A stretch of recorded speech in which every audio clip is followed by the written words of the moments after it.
Right now, voices spouting hate and racism are mixing with voices spouting justice and equality. And so far, thankfully, it is just words that are clashing.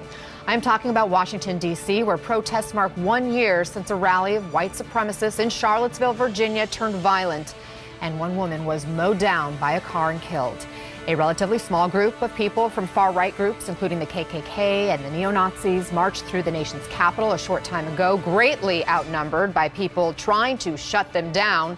Counter-protesters facing down those white supremacists and letting them know they are not welcome. CNN's Brian Todd and Sarah Seidner are in Washington for us. Brian, from what you have seen, how do the crowd sizes compare, the white supremacists and the counter-protesters, and what kind of police presence has been out there? Anna, it's been a very large police presence, as you can see behind me.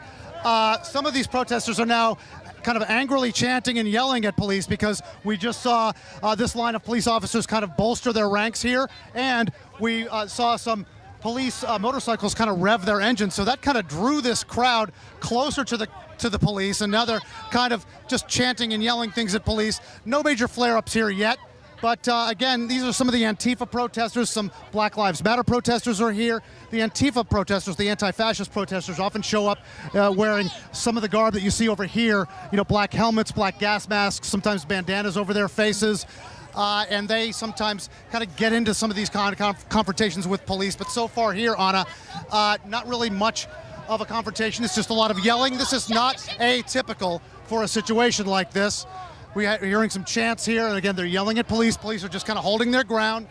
Pretty commonplace for a situation like this.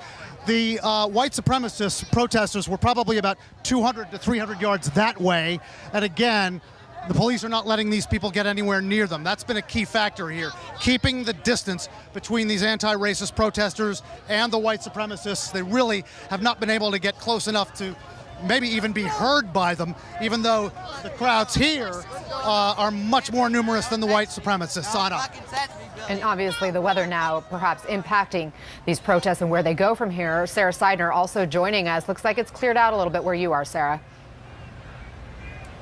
Cleared out is a good word, good way to put it. The Unite the Right organizers and all of the few people that were here, they are marching, have just been put into a vehicle. They have left. And so the scene basically is one of quiet on this side, if you will. That is where they had their speakers. They were very, very quiet in comparison. And I want to swing around real quick now because that is the Unite the Right organizers and marchers leaving with the police escort there. They're moving them out both ways, trying to get them out. But look, we're talking about maybe 10, 15, at the most 20 people that came for this.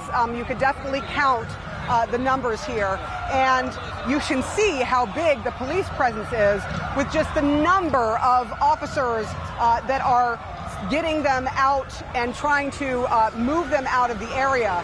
There are dozens of officers that are down. You can see at the very end in those very bright green vests. And then you have the horses that are also here. They have managed to keep these two apart. And the other side, by the way, at this point, may not know that the Unite the Right protesters are now interrupt you because out of there's the area. some stuff going on where Brian Todd is, I'm told. Brian, fill us in. Anna, some of the police officers have just come up to the line here, and I think a couple of them went through the line, and that has kind of drawn the crowd over here, again, just yelling all sorts of epithets and other things at the police. There seems to be some excitement over here where the police have approached, and now some people have started throwing some things, but some of these other people are telling them not to throw some things. So again, it's a bit of a tense situation here. Not atypical of these situations where, you know, something flares up, maybe not much of an incident, and it gets a little bit blown out of proportion.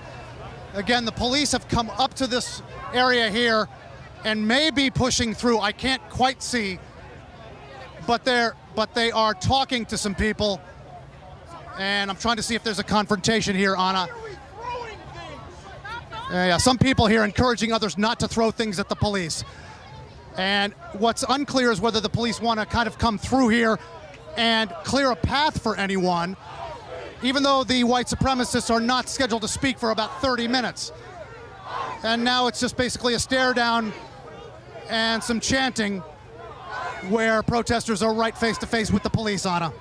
Okay, Brian Todd, we will continue to monitor this situation and we'll check back with you as it continues to unfold. We should note, as Sarah Seidner just mentioned, it appears the white supremacists already did the speaking that was scheduled to happen a little bit later and have since left this area. So now it appears to be this large group of what have been considered counter-protesters who came out to denounce hate and to really protest against bigotry and racism. Again, this is the live shot from where those white supremacists had initially been rallying. Now, this, again, happening in the nation's capital today. Let me get to Charlottesville, Virginia now, where those violent rallies happened 1 year ago. CNN's Kaylee Hartung is joining us from there. And Kaylee, I know you had a chance to speak to the mother of Heather Heyer, that young woman who lost her life while protesting against neo-Nazis last year. I did, Anna, and Heather Heyer's mother, Susan Bro, says it's not unusual for her to visit the site of her daughter's death, this intersection just behind me, protected by police cars. But she says typically when she does, she's the only one there. Of course, that wasn't the case today. It was a very solemn moment. Many supporters came out to surround her, to hope to give her a moment to herself, to remember her daughter, but also there other survivors of that attack. Heather Heyer's mother said this wasn't just about Heather. There were so many other people impacted by that moment, a point well taken by those in attendance. But shortly after this very solemn moment, some tensions erupted in the street just behind me. You can see those police cars now barricading that street, but at that time there were also physical barricades, a line of policemen wanting to protect those mourning. But some people didn't see it that way. Some people in this town, in that counter-protester faction that we've come to know, they've been very unhappy with this large-scale police presence, so there was a confrontation. Heather Heyer's mother was able to observe what happened in that moment, and I asked her about it. The group who was confronting police used Heather's name. They chanted her name. Yeah, I wasn't real appreciative of that, but it is what it is. What is your message to people who do that?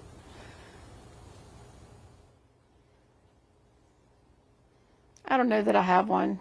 Heather's sort of public property in a way.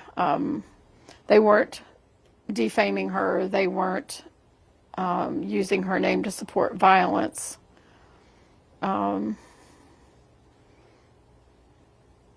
But I'm glad it calmed down. How those tensions calmed down because there was compromise, communication, and negotiation between those counter-protesters of sorts and the police. The clergy intervened and a conversation was had to allow the police to back up from that space. So much of the focus beyond those tensions, though, Anna, has been on the healing process, which, again, Heather Heyer's mother says is a matter for more than just her. There were some people there very traumatized because they had been there last year, and it was very challenging for them. One young man hugged me and he just couldn't stop the tears rolling down his cheeks. Another one came up and said he had been there last year and he's having a really hard time talking to me, and I've learned the spot. I said, "Have you been in counseling yet?" "Well, I have some friends I can talk to." And I said, "You need counseling, and there's money available if you need it. There are funds available with the Victims Fund if you need it. You need to go into counseling." He said, "I'll think about it." I hope he does, because the longer you delay, the worse it gets, is what I've been told. A lot of hurting and needy people still. There are many people. I saw one young lady that just finished her third or fourth and final surgery about a month ago, and she walked up to hug me, and that was awesome. The young woman Susan was just talking about that, named Sophie, a survivor of the attack a year ago. She's been one of the students from UVA who's been leading this counter-protest movement this weekend, voicing their frustration and the anger that they still have towards law enforcement. But a sign of the progress that was made today, I told you about that moment of compromise, Anna. Well, we had known the plan all weekend was for this downtown mall area to be a secured perimeter. Pedestrians were only supposed to be allowed in 2 entrances and no vehicular traffic would be allowed across those streets. Among the lessons learned from what happened here a year ago, well, after that conversation was had, police agreed to remove that secure perimeter. Any pedestrian can now walk up this street in particular, visit Heather Heyer's memorial. But if you see that large vehicle blocking that road, the purpose of that, again, to protect the people of Charlottesville, to protect these streets, to not allow any vehicles to cross through that heavily pedestrian area.